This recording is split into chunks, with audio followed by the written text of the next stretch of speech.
तो भाई लोग, अगर तुमको भी यूपीएससी के सीडीएस का फॉर्म भरना है तो कैसे भरना है तुमको सबसे पहले बताने वाला हूँ। तो यहाँ पर सबसे पहले तुमको एक OTR वन टाइम रजिस्ट्रेशन करना पड़ेगा फॉर्म भरने के लिए। उसके बाद तुम वहाँ से फॉर्म फिलअप कर पाओगे। अगर तुम्हारा से पहले से OTR रजिस्ट्रेशन है तो कोई बात नहीं, पर अगर नहीं है तो कैसे करना हो हम तुमको इस वीडियो में बताने वाला। तो सबसे पहले तुमको OTR वाले लिंक पे आ जाना। लिंक तुम डिस्क्रिप्शन में मिल जाएगा।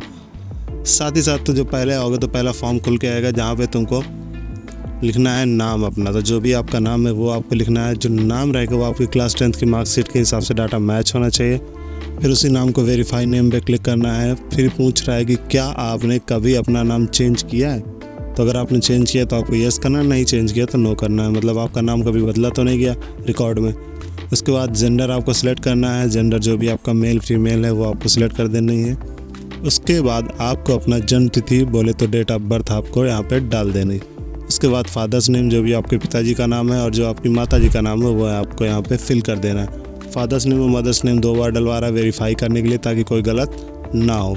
तो आप ये वेरीफाई करते टाइम भी बिल्कुल सही डालिएगा जो भी आपकी 10th की मार्कशीट में है। उसके बाद पूछेगा कि आप माइनॉरिटी हैं। अगर आप अल्पसंख्यक में आते हैं तो आपको यस करना, नहीं आते तो नो करना। अल्पसंख्यक मतलब जैसे हिंदुओं के अलावा अदर कोई धर्म वाले तो वो माइनॉरिटी में आते हैं जिनकी संख्या कम है, तो उसको आपको यस करना है। अगर नहीं है तो आपको नो करना है। उसके बाद मोबाइल नंबर आपको डालना है। जो भी आपका मोबाइल नंबर है एक्टिव मोबाइल नंबर होना चाहिए, रिचार्ज होना चाहिए, क्योंकि उस पर OTP आती है। अल्टरनेट मोबाइल नंबर भी डालना है। तो अगर आपके पास है कोई दूसरा तो डाल सकते हैं, अदरवाइज़ अगर आपको छोड़ना है तो आप छोड़ भी सकते हैं इसको। उसके बाद आपको अपनी ईमेल ID फिल करनी है। ईमेल ID पे भी OTP जाएगी तो वही डालिएगा जो आपके पास एक्टिवेट हो।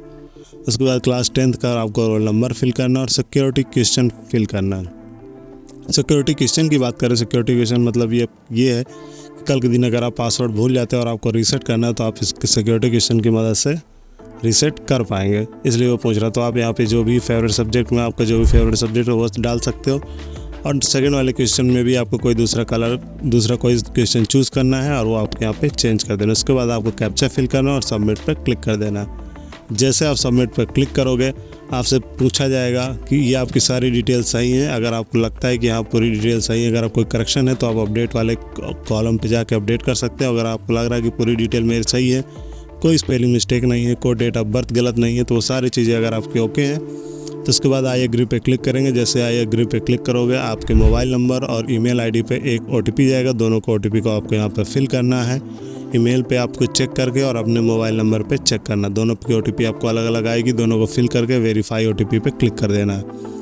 जैसे आप OTP वेरीफाई करा दोगे आपका जो रजिस्ट्रेशन है वो कंप्लीट हो जाएगा और आपके सामने एक पेज जनरेट हो जाएगा प्रिंट के लिए। तो उसको आप प्रिंट करके रखना चाहे रख सकते हैं, अदरवाइज सेव कर लीजिए। OTR ID कॉपी करने के बाद अब आएगा फॉर्म में लॉगिन होने के लिए। तो अब लॉगिन होने के कई सारे ऑप्शन हैं। मोबाइल नंबर से आप कर सकते हैं, ईमेल ID से कर सकते हैं या OTR ID से कर सकते हो। तो अगर आपको याद है तो अच्छी बात है, नहीं याद है तो आपको मोबाइल नंबर पे जाना, मोबाइल नंबर फिल करना है। गेट OTP पे क्लिक करोगे तो आपके फ़ोन पे एक OTP आएगा। उस OTP को आपको यहाँ पे फिल करना है, कैप्चा फिल करना है और लॉगिन पे क्लिक कर देना है। जैसे आप क्लिक कर दोगे तो आप बिल्कुल आप लॉगिन हो जाओगे। लॉगिन होने के बाद आपको यहाँ पर नया पासवर्ड बनाने के लिए बोलेगा।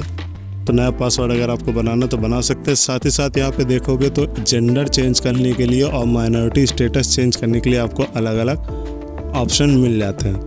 तो अगर आप चाहें तो चेंज करना तो चेंज कर लीजिएगा, अदरवाइज़ आपने पहले जो सही सिलेक्ट किया तो कोई बात ही नहीं। उसके बाद जैसे आप आगे बढ़ोगे तो कुछ इंस्ट्रक्शन है, पढ़ना चाहो आप पढ़ सकते हो, अदरवाइज़ कोई इतना इंपॉर्टेंट नहीं है। उसके बाद सीधे आ जाना लेटेस्ट नोटिफिकेशन पे क्लिक करोगे तो जो आपने क्वालिफ़िकेशन फिल की उसके हिसाब से जितनी भी वैकेंसीज़ होंगी प्रेजेंट टाइम में वो आपको सामने दिख जाएंगी। तब देखिए यहाँ पे एक NDA का है और एक CDS का है। तो जैसे तुम CDS के फॉर्म के लिए हम यहाँ फिल कर रहे हैं, लेटेस्ट नोटिफिकेशन क्लिक करने के बाद आपको फर्स्ट पार्ट फिल करना होगा। तो आप वहाँ पे आगे आओगे तो आपसे पूछा जाएगा कि आप भारतीय हैं, अनमैरिड हैं, पूरी डिटेल आपको यहाँ फिल करनी है। आपको ने जो रजिस्ट्रेशन के टाइम फिल किया वो डिटेल यहाँ पे ऑलरेडी फिल्ड रहेगी। उसके बाद आपको अपनी कैटेगरी से सेलेक्ट कर देनी, जनरल से हैं, OBC से हैं, जो भी आपको वो करना है। अगर आप OBC सेलेक्ट करते हैं तो अगर आप क्रीमी लेयर से हैं कैसे क्या है वो फिल करना है। आपके पास प्रमाण पत्र होना चाहिए अगर आप OBC सेलेक्ट कर रहे हो। अगर आप जनरल में तो आपको सारी चीज़ें नहीं लगेंगी। अगर आप SC ST या OBC में है तो आपको पूरी डिटेल यहाँ पे फिल करनी पड़ेगी। किसने आपका जाति प्रमाण पत्र बोले तो कास्ट सर्टिफिकेट जारी किया, किस राज्य से है, पूरा किस डेट में इशू हुआ है, सारी चीज़ें और उसका सर्टिफिकेट नंबर आपको यहाँ पे फिल करना पड़ेगा। उसके बाद आपसे पूछा जाएगा आपका जो शैक्षिक योग्यता है बोले तो क्वालिफ़िकेशन, तो आप यहाँ पर फिल करना है कि आपका ग्रेजुएशन मैथ से होना चाहिए, फिजिक्स और मैथमेटिक्स के साथ 10+2 में होना चाहिए, और आपके ग्रेजुएशन के फाइनल ईयर में हो, अपेयरिंग में, या फिर पास्ड हो। तो आप यहाँ पे सिलेक्ट कर सकते हैं। एक इंजीनियरिंग डिग्री का भी ऑप्शन दिए हुए है, और साथ ही साथ एक फाइनल ईयर में अगर आपका नॉर्मल ग्रेजुएशन है तो अगर आपके पास ये सारी चीज़ें हैं तो आप इसको फिल कर सकते हैं। उसके बाद आपको अपना एड्रेस फिल करना है, जो भी आपका एड्रेस है क्लियरली फिल कर देना। उसके बाद आपको राज्य सेलेक्ट करना है, अपना ज़िला सेलेक्ट करना है, और पिन कोड फिल करके आपको कंटिन्यू पे क्लिक कर देना है। जैसे आप कंटिन्यू पे आगे करके बढ़ेंगे तो आपसे पूछा जाएगा आपकी आईडी के लिए। तो आप आईडी पे यहाँ पे Aadhaar card, driving licence, PAN card, passport, जो भी आपके पास अवेलेबल है वो आपको यहाँ पर सेलेक्ट करना है। उसके बाद आपको आधार नंबर यहाँ पे फिल करना है, जो भी आपका आधार नंबर आपके आधार पे लिखा होगा, और उसका PDF भी आपको अपलोड करना होगा, जो भी आईडी आप यहाँ पे सेलेक्ट करेंगे, इसलिए उसका PDF भी सेव करके रख लीजिएगा। तो यहाँ पे आपको आधार कार्ड अपना नंबर डाल देना है, और साथ ही साथ अपना आधार कार्ड का PDF फाइल अपलोड कर देनी। PDF फाइल जो होगी आपकी 200 KB से अंदर होनी चाहिए और 20 KB से ज़्यादा होनी चाहिए। उसके बाद क्या आपके पास DGCI का लाइसेंस और पायलट लाइसेंस आपसे पूछा जाएगा। अगर आपके पास है तो ठीक है, नहीं है तो नो करेंगे। उसके बाद यहाँ पे पोस्ट में प्रेफरेंस पूछ रहा है, तो प्रेफरेंस जैसा भी आपने क्वालिफ़िकेशन सेलेक्ट की है उसके हिसाब से आप यहाँ पे अलग अलग सेलेक्ट कर सकते हो। जैसे अगर आपका ग्रेजुएशन है तो IMA कर सकते हो, या अदर चीज़ अगर आपको फिजिक्स या मैथमेटिक्स है तो आप वो सारी चीज़ें भी कर सकते हो। बैचलर ऑफ इंजीनियरिंग है तो आप एयरफोर्स अकेडमी में भी सिलेक्ट कर सकते हो। फिर भी अगर तुम्हारा कोई डाउट है तो जो तुमको अच्छा लगता हो IMA तो आप उसको डाल सकते हो। प्रेफरेंस 1 2 3 4 ऐसे डालोगे तो वो ऑटोमेटिक आपको बता देगा कि जिस हिसाब से आपकी क्वालिफ़िकेशन है।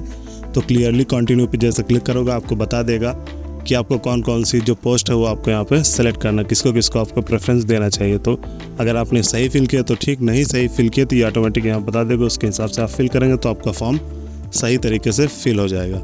आप पहले में पहला डाल दीजिए, मान लीजिए INA में डाल दिया, IMA में डाल दिया, तो ये यहाँ पे क्लियरली बता देगा। सेम आपकी स्क्रीन पे दिख रहा होगा कि आपके फर्स्ट प्रेफरेंस में हो सकता है, सेकंड में नहीं हो सकता, या आपने कोई सेकंड डाल दिया वो थर्ड में होना चाहिए तो थर्ड में हो सकता है। तो सारी चीज़ें आपको यहाँ पे क्लियरली देखने के लिए मिल जाएंगी। तो आप देख सकते हो पूरे तरीके से फॉर्म आपका फिलअप हो चुका। कंटिन्यू पे क्लिक करने के बाद आपके पास एक बार प्रीव्यू करने के लिए ऑप्शन देगा, और अगर आपका फॉर्म में कोई करेक्शन है तो आप करेक्शन भी कर सकते हो। अगर आपका फॉर्म पूरी तरीके से ओके, प्रीव्यू करने के बाद आपने चेक कर लिया कि आपका सब चीज़ ओके, तो आपको कैप्चा फिल करना है और आई एग्री पे क्लिक कर देना। अगर आपका कोई फॉर्म में करेक्शन है तो वहाँ पे सुधार का बटन दिया, आप वहाँ से सुधार कर सकते हो। उसके बाद आपको पेमेंट करनी है। पेमेंट करने के बाद आपको यहाँ पे फ़ोटोग्राफ और सिग्नेचर अपलोड करना है। जहाँ पे हमको फ़ोटो या साइन अपलोड करना है तो यहाँ पे कुछ इंस्ट्रक्शन दिए हो, आप उसको पढ़ना चाहे तो पढ़ सकते हैं, अदरवाइज़ यहाँ पे आप क्लियरली ध्यानपूर्वक अपलोड करिएगा। आपकी जो फ़ोटोग्राफ है उसमें आपका नाम होना चाहिए और किस डेट को आपने फ़ोटो खिंचवाई है, फ़ोटो की डेट होनी चाहिए।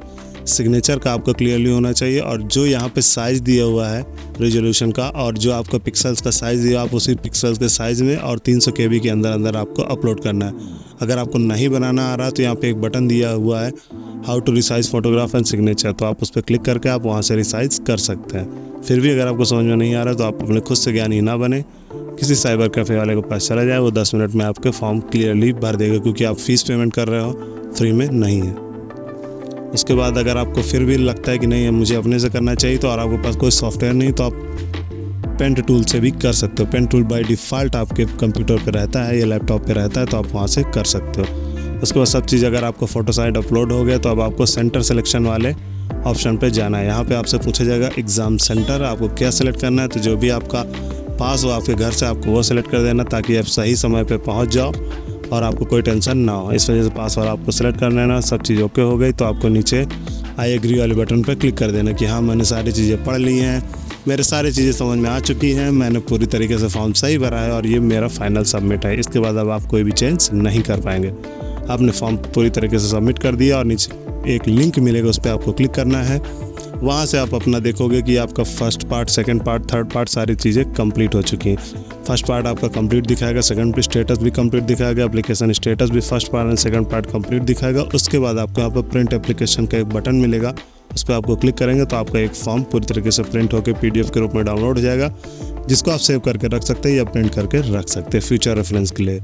ऐसी और भी वीडियोस के लिए आप इस चैनल को सब्सक्राइब कर लेना, क्योंकि ऐसे मेरे चैनल पर बहुत सारे जो भी अपकमिंग फॉर्म आती है, कोई नई वैकेंसी आती है, तो उसको आपको उसका फॉर्म देखने के लिए मिल जाएगा, कैसे फिलअप होता है, एडमिट कार्ड, रिजल्ट। तो आप इसको चैनल को सब्सक्राइब कर सकते हो। तो आई होप तुमको चीज़ें समझ में आ गई होंगी। फिर भी अगर कोई डाउट है तो कमेंट सेक्शन में कमेंट करके पूछ सकते हो। तब तक के लिए धन्यवाद। जय हिंद।